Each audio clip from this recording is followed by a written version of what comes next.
lo dijo en la primera hora. Ayer se efectuó el debate presidencial y de alguna manera confirma lo que en lo personal he venido señalando en varias ocasiones. Ustedes me han escuchado. Primero, yo defiendo a rajatabla la naturaleza de los debates. El concepto del debate lo defiendo a rajatabla. En un país en el que huyen el debate, no les gusta el debate, no les gusta. Ya, cuando se genera el debate, pero dime con quién es. Mejor ponme con otro. Cuando se hacen invitaciones y uno trata de generar debates desde los medios de comunicación. Cuando se trata de debates entre candidatos presidenciales, está claro que hubo un antes y un después de aquel famosísimo debate de 1984, que ciertamente tuvo una incidencia superlativa en la elección entre Rodrigo Borja Ceballos y León Febres Cordero, pero es un vis a vis. No había obligatoriedad del debate. Hubo algunos ejercicios previos, por ejemplo, tal vez el más emblemático, el del año 2006, que se hizo en primera vuelta electoral y que lo organizó la Cámara de Comercio de Guayaquil. Si la memoria no me es infiel, la colega Andrea Bernal Garzón fue quien se encargó de moderar ese ejercicio de la Cámara de Comercio. Pero claro, aquí hubo que incorporar una obligatoriedad en el Código de la Democracia para que los candidatos y candidatas no rehuyan la posibilidad del debate. Pero ¿cómo usted hace un debate con 16 gentes? En 2021 ya vivimos exactamente lo mismo que vivimos ayer. ¿Cómo hacemos un debate con 16 personas? Bueno, lo primero, dividirlos. No quedaba de otra. 8, 8. ¿Cómo debates entre 8? Para que no sea interminable. Se cuestiona mucho el formato. Yo mismo he cuestionado los formatos de los debates de primera vuelta, pero está claro que el formato de primera vuelta, por la cantidad de candidatos, tal vez obviamente esto siempre se puede mejorar. Impide ampliar un poquito más la posibilidad de una réplica y de una contrarréplica. No solo la repregunta de un candidato a otro candidato, sino que el candidato que respondió pueda interpelar o replicar inmediatamente al candidato que le cuestionó. Tal vez eso podría enriquecer evidentemente la naturaleza de los debates, del debate de primera vuelta. Está claro que eso implicaba aumentar el tiempo del debate. Miren ustedes cómo ayer, cerca de 4 horas, duró todo el proceso. Estaba previsto que sea 3 horas. Finalmente esto se terminó poco antes de las 11 de la noche. Tenía que terminarse a las 10:05 de la noche. Porque además había que repetirles nuevamente la pregunta. Eso estaba en el reglamento del Comité Nacional de Debates. O sea, para cada candidato, hasta para que no se olviden y no salgan con el repítame la pregunta, que no fue el caso de ayer, había que en cada intervención repetir la pregunta. También se cuestiona el papel que muchas veces tenemos los moderadores. Yo les había explicado la semana anterior cómo iba a funcionar esto. Y claro, el hecho de no poder repreguntar le quita esa posibilidad a quienes ejercemos la moderación de poder añadirle un elemento, sobre todo de exigir precisiones a los candidatos. Había la posibilidad de exigirles que si se salen por la tangente o no contestan, vamos a suponer, le preguntamos de seguridad y empiezan a hablar de la crisis eléctrica, o se les pregunta de eficiencia en servicios públicos, que era el otro eje, y empiezan a hablar de cualquier otra cosa. El papel nuestro era reencauzar y exigirles que respondan a la pregunta vinculada al tema. Pero nadie se salió del tema. Otra cosa es que no respondieron con profundidad. Entonces termina siendo súper complejo. Y ayer me topé con Roberto Aguilar temprano, colega de Diario Expreso. Conversábamos un poquito sobre esto. El formato es complicado para semejante cantidad de candidatos. Y es probable que en algún momento, y lo dije alguna vez, repensar la posibilidad de una reforma que circunscriba el debate a la segunda vuelta. Porque algunos, en los últimos días, conversaciones, ¿no? Habían planteado, bueno, ¿por qué no hacen un debate entre los 4 primeros de las encuestas? ¿De cuáles? ¿De cuáles? Termina siendo absolutamente complicado. Y hablando de las encuestas, ayer yo recibí un insumo de el apreciado Javier Rodríguez, quien es especialista, analiza muy bien estas materias, y él reside en el exterior y regularmente escribe y aporta para el portal GK. Y recuerda, por ejemplo, un detalle interesante. Esto me lo envió antes del ejercicio de ayer. En agosto del 2015, 15 meses antes de las elecciones que llevarían a Donald Trump a la Casa Blanca, Fox News, que es una de las cadenas más poderosas de los Estados Unidos, claramente vinculada al Partido Republicano, y Facebook, organizaron el primer debate entre los candidatos republicanos que competían en las elecciones primarias y buscaban la nominación del Partido Republicano. En Estados Unidos hay primarias. Pues aquí no son primarias. En Estados Unidos sí hay primarias. Para decidir quién iba a participar en el debate, los organizadores anunciaron que solo podrían participar aquellos candidatos que estuvieran en el top 10 del promedio de 5 encuestas nacionales recientes. 10 candidatos participaron en el debate principal transmitido en prime time, o sea, horario prime, el horario de mayor audiencia, y otros 7 participaron en un debate secundario realizado en la misma fecha, pero más temprano.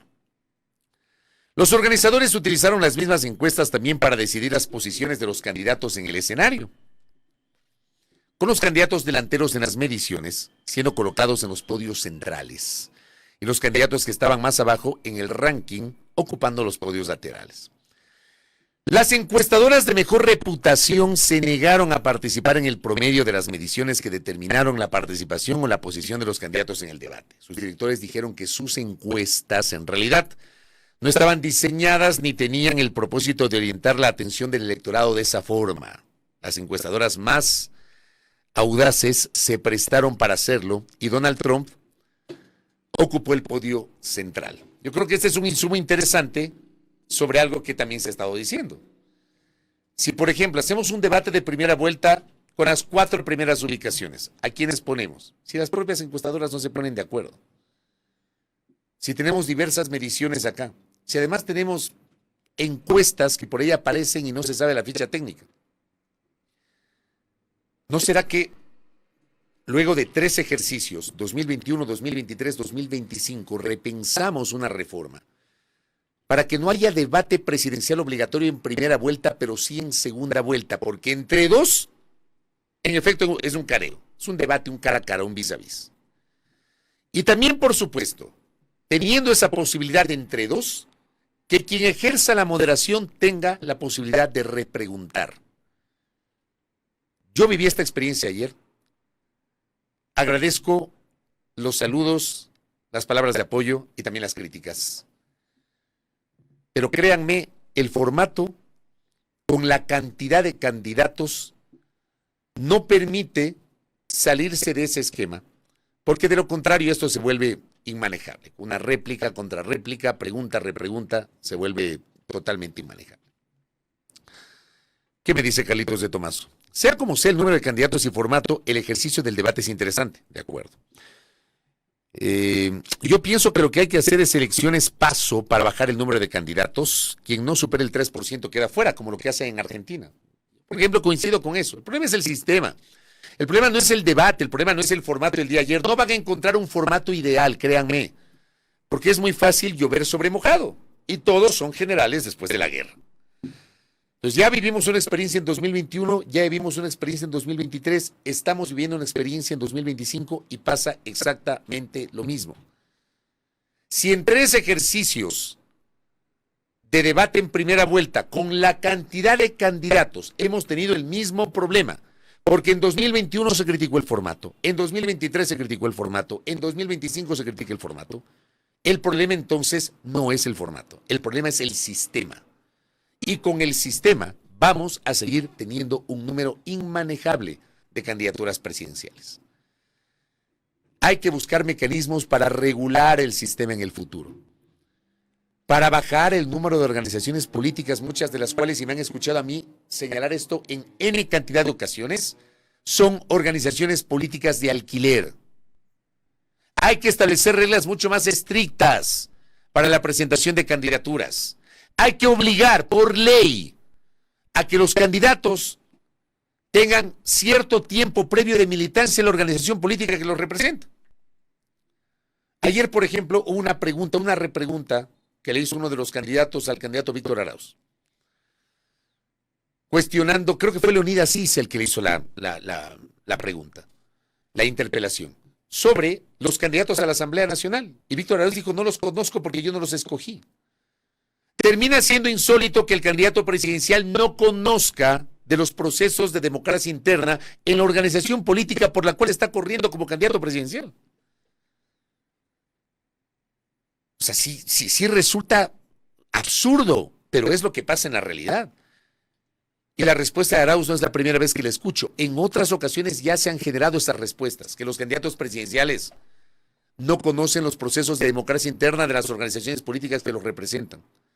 Hay que repensar el sistema. Podemos ponernos de acuerdo o discrepar en el resultado del debate, el papel de los moderadores, el formato. La Tami Drobo me escribía y me decía, y cuestionaba obviamente el papel del Comité Nacional de Debates, quién los escoge. Obviamente son académicos, los integrantes del Comité Nacional de Debates, cómo se estructuran los temas, cómo se escogen las preguntas. Es una sola pregunta para cada uno. Yo digo, en un mundo ideal, por ejemplo, digamos que se plantea el primer eje, el eje de seguridad, y vamos a imaginarnos que para cada candidato era una pregunta distinta sobre el eje de seguridad. ¿Saben lo que hubiera pasado? Hubieran dicho que por qué le hacen esta pregunta a un candidato y la otra pregunta por qué le hacen al otro. Que claramente con una pregunta le favorecen al uno y le perjudican al otro. Si hasta dudan del sorteo. Yo les explicaba la semana anterior, alguna gente no me cree hasta ahora. Estuve a 3 metros de la mesa y pude certificar, no vi nada extraño que me invite a pensar siquiera en que fue un sorteo amañado. Ninguno de los delegados de los 16 candidatos presidenciales se quejó, ninguno. No hubo quejas de nadie sobre el sorteo. Pero ante la opinión pública, insisto, es legítimo que la gente dude, porque lamentablemente hay una ausencia de credibilidad institucional. Cree que hubo amaño en el sorteo para que no se crucen Daniel Noboa y Luisa González en la misma llave. Créanme, yo no vi que haya habido ningún amaño del sorteo. Fue un sorteo completamente manual. No se utilizó ninguna cosa extraña que pudo haber pensado en eso, pero se duda de aquello. Imagínense ustedes que se cambien las preguntas a los candidatos. Hubiese pasado exactamente lo mismo. La repregunta sorteada con base en los colores. Hubo momentos en los cuales se repitieron las interpelaciones. Ya depende también de los candidatos. Y vamos, insisto, se puede cuestionar al Comité Nacional de Debate, se puede cuestionar los temas, se puede cuestionar las preguntas. Siempre van a faltar temas. Siempre van a faltar temas. Se puede cuestionar a los moderadores, todo. Se puede cuestionar todo. Pero cuestionemos también a los candidatos. ¿No les parece? Cuestionemos la actitud de los candidatos. ¿Qué nos dejó el debate de ayer? ¿Qué nos dejó? ¿Saben qué siento yo? Un día después, y ya despojándome del papel de moderador, hoy como periodista, estando ahí en la primera línea, ayer los candidatos presidenciales perdieron la brillante oportunidad de posicionarse. No lo hicieron. Quedó muy poco para el comentario. Quedó muy poco para la profundidad. Con, por supuesto, algunas excepciones. Pero en su generalidad, los candidatos ayer no aprovecharon ese momento para poder generar, no sé, una presencia disruptiva, un discurso disruptivo, profundizar en algunas cosas, en algunas ideas, atacar y contraatacar. Porque el ejercicio de la política es eso, atacar y contraatacar. Salvo ciertos pasajes muy puntuales, fue un debate aburrido, un debate soso, un debate sin profundidad, un debate que no fue aprovechado por los candidatos. Un debate en algunos pasajes en donde les sobró el tiempo. Luego se quejan, ¿no? 1,5 minutos es muy poco. A algunos les sobró el 1,5 minutos. 30 segundos es muy poco para responder una repregunta, una interpelación del otro candidato. Algunos no utilizaron los 30 segundos. 15 segundos es muy poco para preguntar. Algunos no se tomaron ni 10 segundos para preguntar. En algunos pasajes, varios candidatos lucían desconcentrados. El momento de pedirles de interpelación estaban en otra onda. Entonces analicemos también el papel de los candidatos que no aprovecharon un espacio que es vital para la democracia y que hubiese permitido, de alguna manera, que emerjan otras propuestas aparte de las que evidentemente ya se vienen conociendo, ¿no? Algunos aportes, por ejemplo, la académica Carolina Ávila Nieto escribía ayer: ¿quién ganó el debate? Gana quien no pierde, dice Carolina Ávila Nieto. Aunque suena chiste de al abuelo, sirve para ilustrar lo que vivimos en este debate presidencial. La expectativa sobre el debate, particularmente para el segmento de indecisos, debió ser la arena donde las ideas se enfrenten y configuren un proyecto de país con el que el elector se puede identificar. Me parece que eso no fue lo que vimos en el debate presidencial, que se convirtió en una coreografía cuidadosamente ensayada, donde cada candidato protegía su parcela de votos. Me detengo ahí. A ratos parece que no se dan cuenta que no tienen que convencer a su electorado, tienen que convencer a los indecisos. Tenían que convencer a los indecisos. La gente que va a votar por ellos terminará votando por ellos. No había que convencer al voto duro, había que convencer a los indecisos. Y no aprovecharon esa tribuna. Coincido plenamente con Carolina. Con temor de confrontar o de salirse del guión, la típica, no tienen un guión preestablecido. Me imagino que la semana previa se concentraron y practicaron con el equipo, repetían y hacían los gestos y no sé qué, ya. Pero no escuchan la pregunta y no escuchan la interpelación y no escuchan la repregunta del otro candidato, porque tienen un guión preestablecido. Entonces, hubo temor de confrontar o de salirse del guión. Las candidaturas, dice Carolina Ávila, abusaron del recurso de la lectura y de la casi nula interpelación. Esto también es interesante. Yo les voy a hacer una infidencia. Yo pensaba, por ejemplo, que los candidatos no podían llevar documentos. Entonces me explicaban a mí que, claro, se les permite llevar documentos que terminan siendo documentos de apoyo. Pero me parece insólito que llevaron escrita la intervención. ¿En serio? Llevaron escrita la intervención. No concibo cómo un candidato presidencial que debería saberse de memoria su plan de gobierno lleva escrita la intervención. ¿En serio? Es que por Dios, quieren gobernar este país y ni siquiera tienen claridad sobre su propio plan de gobierno. Y empiezan a leer la intervención. Totalmente de acuerdo. Pero a veces, dice Carolina Ávila, lo que no se dice pesa más que lo que se dice. En el debate presidencial, omitir los nombres de los 4 niños asesinados en Guayaquil no es un simple olvido. Es un silencio que duele, un silencio que nos recuerda que la empatía no puede ser opcional en un líder. Y esto sobre todo, sobre la figura del candidato presidente de la República. Porque hay un tramo en una de las interpelaciones, creo que fue la primera, en donde Francesco Tabaqui, el candidato de Creo, le interpela a Daniel Noboa Sin, candidato presidente por ADN. Y le habla de este tema. Y esta fue la respuesta del candidato Daniel Noboa. Póngame, por favor, esa interpelación. Candidato Noboa, la tragedia de los 4 niños nos rompió a todos.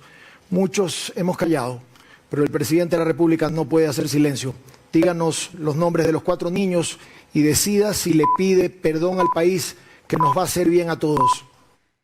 Candidato Daniel Noboa Sin tiene 30 segundos para responder la primera interpelación ahora. No hubo ninguna pregunta ahí. No hubo ninguna pregunta ahí, pero sí vamos a hablar de cifras. Cuando el señor Tabaqui era gobernador del Guayas, fue la época más violenta de la historia de la provincia. Nosotros le hemos mejorado en un 22%. Y todas las personas involucradas, en el caso de las Malvinas, van a rendir cuentas a la justicia. Nosotros no solapamos a nadie, como tampoco solapamos a nadie tipo caso Encuentro, que nos llevó a una crisis energética y metió preso al cuñado del expresidente y al gerente de CNEL. Candidato. Qué importante hubiese sido que el candidato Daniel Noboa Sin, que luego de que se conoció la suerte de los 4 niños de las Malvinas, hubiese dicho algo que no dijo nunca después del 31 de diciembre. Porque después del 31 de diciembre, el silencio ha marcado, en este caso, el derrotero del presidente de la República. Qué importante hubiese sido que aproveche el momento. Si el señor Tabaqui le pone bandeja de plata, ¿no? Diga algo, presidente. Y el presidente dice, no escuché ninguna pregunta. Sí, le hace una pregunta a Tabaqui. Y se desvía. Ni por empatía.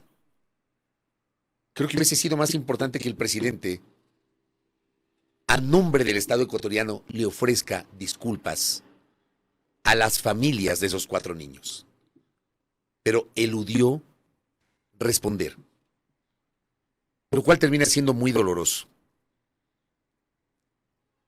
¿Qué más dice Carolina Ávila? En el primer bloque del debate, Jorge Escala se encargó de recordar a la ciudadanía los pendientes de incumplimientos del oficialismo y con ello llevarse la atención del electorado de izquierda, que no tenía otro nombre para considerar en ese primer grupo. Luisa González, en el segundo bloque del debate, parte con el contraste. La mención de los nombres de los niños, esa fue la primera intervención de la candidata de Revolución Ciudadana, que fueron omitidos en el bloque anterior, le dio un atractivo inicial, pero no logró sostener la atención. Si bien Luisa González mostró madurez y se expresó con la claridad de quien sabe sobre su base, necesita escuchar. Me queda la duda si es suficiente hablarle a los que ya le creen, que es lo que acabo de decir. Su reto, como el de todos, es inspirar a los indecisos y algo de los votantes del oponente. Pero pasó con Luisa González y pasó con el resto. Sobre todo con aquellos que tienen probablemente una base, digamos, un poco más dura. Los que son de tu base, ya están convencidos, se van a votar por ti. Tienes que convencer a los indecisos. Ya está claro que eso faltó. En ese bloque, el remolino de Andrea González, dice Carolina Ávila, terminó opacando los intentos de otros candidatos de conquistar la atención. La candidata apuntó al voto anticorreísta e intentó desgastar o al menos distraer con sus ataques a la candidata del correísmo. En ese esfuerzo, Andrea González terminó opacando a Pedro Granja y a Iván Saquicela, que se suponía también iban por esa tarea. Y luego está Leonidas Sisa, quien se mantiene fiel a su trinchera ideológica, su mensaje en el debate, sólido, consistente, aunque su alcance es limitado. Isa en el debate presidencial fue como un faro que ilumina solo a los que ya saben dónde está. ¿Qué pasa con los que están a la deriva y no logran ver esa luz? ¿Qué pasa, por ejemplo, con aquellos que cuestionan a Isa y su papel durante las protestas de 2019 y 2022? Un debate presidencial, dice Carolina Ávila Nieto, no debería ser solo un trámite o un espectáculo. Debería ser un momento de esperanza, un espacio donde no nos limitemos a escuchar qué harán, sino cómo lo harán y sobre todo por qué lo harán. Porque al final, la gente no vota solo por propuestas, vota por convicción, por confianza, por creer que quien está ahí entiende lo que significa llevar sobre sus hombros los sueños de millones. No vimos un debate presidencial que nos hiciera saltar del asiento. Por ello, los comandos de campaña se preocuparán de posicionar algunos elementos en la conversación digital para intentar capitalizar el esfuerzo del evento comunicacional con más lentejuelas que cuerpo. El electorado ya no quiere discursos llenos de clichés ni ataques que no conducen a nada en el debate. Quieren líderes que emocionen, que reten a imaginar un Ecuador cuyos líderes no se reduzcan a simples administradores, sino a inspiradores visionarios. Así que la próxima vez que vean un debate, dice la académica, pregúntense, ¿lo que escucho me inspira o me conforma? Porque al final del día no se elige al mejor orador, sino a quien tiene la valentía de dar la cara y recordar a la ciudadanía que todavía hay esperanza. Y cierra Caroline, señalando que en este debate ganaron quienes no perdieron votos. Y eso, al parecer, ya es victoria suficiente para los dos que están encabezando el pelotón, según las encuestas. La jurista Jimena Ron Herráez no traerá al debate la situación de la vicepresidenta, la desaparición de los niños de las Malvinas, las masacres carcelarias, el incremento de la inseguridad, el irrespeto al ordenamiento jurídico, el caso Progen, la candidatura sin licencia. Tenían temas para golpear y nada. A nadie se le ocurrió, a nadie se le ocurrió hablar de estos temas. Y podían hacerlo, ¿no? Con un poquito de inteligencia y talento. ¿Por qué no hablar de las masacres carcelarias en el contexto de la inseguridad? De los propios niños de las Malvinas. Temas para golpear. Y no tuvieron esa habilidad. María Eugenia Molina decía también, la dinámica del debate no da espacio para que la moderación pueda tener un papel más activo, eso hay que tenerlo claro. Y señala, el debate no terminó ayer, Lo que se hable en lo posterior será crucial, como lo es el manejo estratégico de lo que posicionaron los candidatos anoche. Luis Noboa con sus números arriba y un candidato Isa que se atrevió a decir lo que resta, prefiere callar.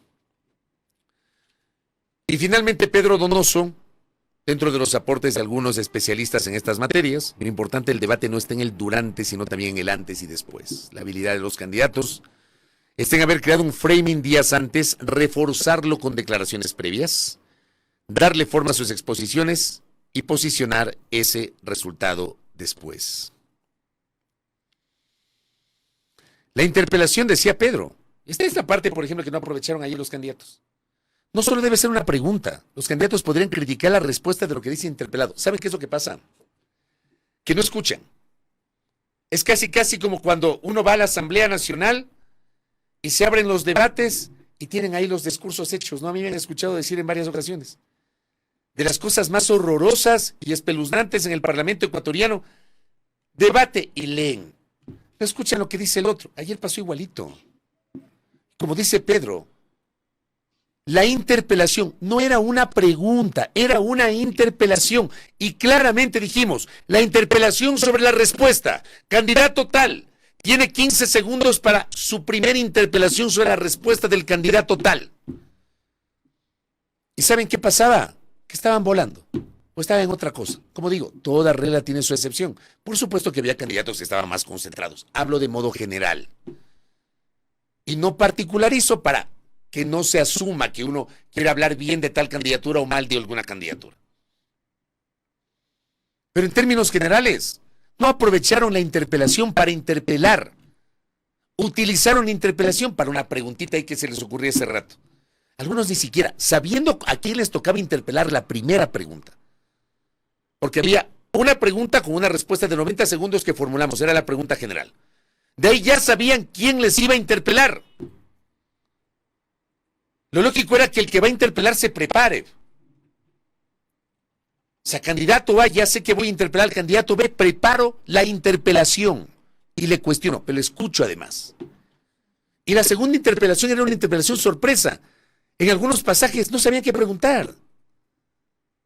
Está claro que no tienen idea cómo funciona el ejercicio de la interpelación. Imaginen ustedes. Algunos mensajes para ir cerrando el comentario. Ganador indiscutible del debate, la inteligencia artificial. ¿Cuántas veces escuchamos la palabra inteligencia artificial utilizada ayer? Van a resolver todos los problemas con inteligencia artificial. Si estas falencias suben el debate presidencial, me dice Diego, ¿te imaginas lo que sucede con los debates en provincia con los candidatos asambleístas? Es realmente penoso comprobar el bajo nivel cultural y político de los que elaboran las preguntas y de los que contestan. Cada vez es peor la calidad de la representación política nacional. Insisto, es un problema del sistema. Acá Dani Flores le envió un abrazo. Respecto del candidato presidente. O sea, claro, yo les he mostrado ese baile que me pareció absolutamente llamativo. No es por rayarlo al candidato presidente, ni mucho menos, pero creo que debió decir algo, ¿no? ¿Saben por qué? Como dice Dani, porque el candidato presidente, en una entrevista, en un medio de comunicación en Guayaquil, dijo que los iba a declarar héroes nacionales a los 4 niños, antes de que se sepa la suerte que habían corrido. Y ni siquiera los mencionó. Inti Gronever, inteligencia artificial en un país sin luz. Paulita Quintana, crítica del modelo. Es complicado con tal cantidad de candidatos. Normita Aro dice, hubiese sido una gran oportunidad para el país escuchar la interpelación de los moderadores. Por supuesto, uno como periodista es lo que busca. Pero en un formato tan rígido no fue posible y con una cantidad de candidatos de esa envergadura, imposible.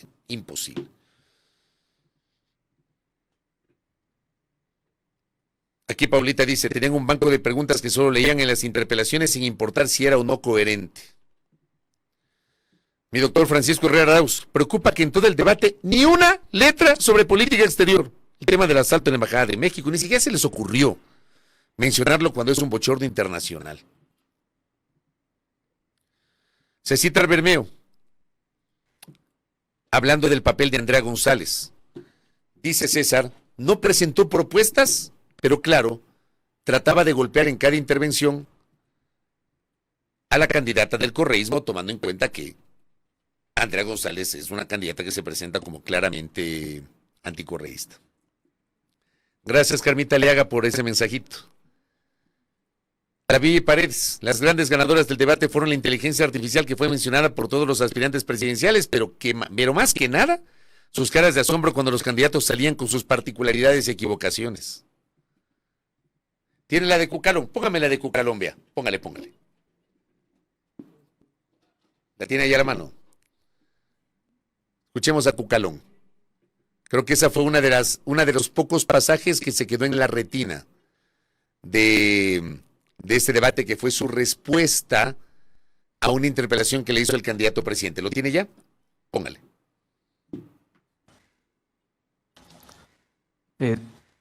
Señor Cucalón, ¿usted está de acuerdo con concesionar el Campo Sacha? Candidato Cucalón tiene 30 segundos para responder. ¿Eres o te haces? Si estoy hablando de apertura total al sector petrolero, es que sí, apertura a la inversión privada que va a generar más empleo. O sea, ese, por ejemplo, el eres o te haces, quedó ahí para la conversación, ¿no? Santi Carrera, todos van a declararse ganadores del debate, pero para muchos, más que un ganador, se puede ver, dice Santi, que el perdedor es el presidente. No lo creo, no lo sé. Obviamente cada quien tendrá su criterio. Yo sobre todo cuestiono el silencio del presidente en el tema de las Malvinas. Yo soy absolutamente crítico sobre el manejo desde el Estado central del caso de las Malvinas. Yo no voy a cambiar mi posición. Desde que apareció ese caso, me han escuchado la misma postura y no la voy a cambiar sobre lo que pasó con los chicos de las Malvinas. Gelacio, pura demagogia de la mayoría de los candidatos, dice Gelacio Mora. Desperdicio de tiempo y dinero. La reforma a la ley electoral es urgente, dice. Parecían muchachos de colegio en examen con polla en mano. Vergüenza ajena. Yo de la polla, en serio. Por Dios. Con honrosas excepciones, por supuesto. Por favor, con honrosas excepciones. Que se entienda eso. Pero que lleven el discurso leyendo. O sea, qué horror. Osvaldito Bravo, yo considero que el debate debe tratar exclusivamente temas del plan de trabajo de cada candidato, porque algunos ni conocen a profundidad su propio plan de trabajo. Es que le están haciendo, pues ni lo revisan. Acá, otro mensaje, gracias a la oyente. Altamente injusto que la que va supuestamente en segundo lugar esté en la segunda franja. ¿No te pareció extraño que la respuesta de Andrea González sea tan específica con la fecha del tuit a la pregunta de Luisa González sobre lo de Olón? Es que fue preparada para no probablemente responder la pregunta o salirse salirse de la pregunta sin salirse de la pregunta. No sé si me explico. O sea, no salirse del tema, pero darle la vuelta con algo que tenía preestablecido. Y eso pasó con todos, a propósito de este mensaje que estoy recibiendo. Jorgito Pacheco. Aunque el formato no se presta para ver más en acción a los candidatos, pero esas son las reglas del juego. Creo que mejores conclusiones se saca de un candidato durante una buena entrevista a través de un medio de comunicación. Natami dice, resalto las joyas de planes de todo tipo de nombres, ¿no? Por ejemplo, el plan Hocico. El candidato Saquicela habló del plan Hocico. Varias veces le he entrevistado a Iván Saquicela y no me había mencionado el plan Hocico, pero ayer mencioné el plan Hocico. O Tillería hablaba de la artillería. Y otro candidato hablaba del plan Rey, o sea, y la candidata González hablaba del plan Papa, o sea, todos tenían ahí unas abreviaturas para los planes, dentro de las joyitas que se presentaron ayer. ¿Qué me dice Karen por acá? Creo que el debate debe centrarse en lo que han puesto los candidatos en su plan de trabajo, coincide con lo que dijo otro de nuestros oyentes, y en lo que van a hacer. Que cada uno muera por su boca y por su propio escrito, dice. Y que no lleven electrónicos al debate. Vergüenza de ver a algunos leyendo hasta el buenas noches. Totalmente. La Pati Núñez. Hablar del formato, los tiempos de intervención, las reglas, las mismas respuestas a todos los candidatos es otro cantar, quedaron debiendo todos. Les ganaron los nervios, se trabaron, les salieron muletillas. Y por el tiempo mucho que, poco como de lo que harían en caso de llegar a la presidencia. El Código de Democracia necesita una reforma. Andrés Reliche, gracias por esa palabra. Carlitos Páez Pérez, todos son generales después de la guerra, que pasen retirando el disfraz donde el general Arauz, dice, el uniforme, dice. Gracias al Flaco Sánchez. Dice, quizás para hacerlo más atractivo deberían haber más preguntas y no preguntar las mismas a todos los candidatos. Pero como digo, Flaco, yo también creo eso. Pero claro, si preguntas de forma distinta a cada uno, también se va a prestar obviamente a las suspicacias. Otros mensajes por acá. La Bibi dice, el candidato Saguicela no dejó que extrañemos al candidato Armijos. Robert Frías dice, sobre el decreto que nombra el candidato presidente, en su respuesta no tenía nada que ver con la pregunta. Julio César Torres, en lo frívolo el uniforme de Arauz en medio de pedir pena de muerte y que los policías manden al cementerio a los delincuentes. Yo no entiendo cómo, ya habrá oportunidad de conversar con el general Arauz, a quien en lo personal lo respeto, pero me parece insólita su propuesta. O sea, es correcto que cada quien puede hacer o no. Para mí el tema de la seguridad es un tema de sistema, el sistema carcelario, el sistema judicial, etcétera. No se trata simplemente de ofrecer reformas legales o de ir a la cadena perpetua, ofrecen pena de muerte. No sé cómo lo van a hacer en un país en donde ni siquiera hay cárceles medianamente adecuadas para los privados de libertad. Justamente el señor Ricardo Bravo, esa particularidad nombrada sus disque planes de trabajo, plan hocico, plan PAP, cero creatividad. Sí, yo también me quedé con ello, ¿no? Jacobo García había dicho y me envía Pedrito Cornejo este mensaje, ¿no? Tal vez lo más interesante que pase en este debate, Andrea González podría ser el Pedro Freire del 2021 y sacar unos puntitos, por así decirlo, ha dicho el Jacobo García. Mi doctor Salgado, el formato del debate fue un desastre, puede llamarse debate si no tienes derecho a la réplica y contrarréplica, por ejemplo, entre otras, me habría encantado escuchar las réplicas de Tabaque y Escala, cuando Lobuepa dio sus preguntas directas y las dejó sin contestar. Fueron terribles las faltas de respeto al presidente, todos le tutearon, dice. La pregunta de Escala de los impuestos del Grupo Novoa, nos dice Arturo. Darío Dávalos, hasta energía nuclear prometen, claro, ahí prometieron energía nuclear, y me parece que alguien preguntó dónde iban a poner una planta nuclear, y alguien dijo en la Amazonía, no sé si lo tiene previsto o se le ocurrió en ese momento. Mientras tanto se quedan los procesos de nueva adquisición de megavatios.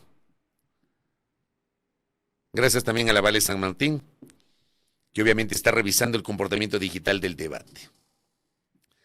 Karino Cejos, Cari, ¿cómo le va? Nos vemos mañana, ¿no?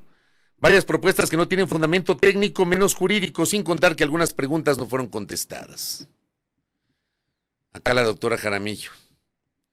Imaginamos y evidenciamos su desesperación por el formato. Ustedes especialistas en repreguntar, no puede decir una palabra. Bueno, así tal cual. Abrazos a Héctor Muñoz. En el debate de los vicepresidentes leyeron menos. Bueno, ahí les dejo a ustedes. Esto se va a seguir hablando, ¿no? En estos días, con seguridad se va a seguir hablando.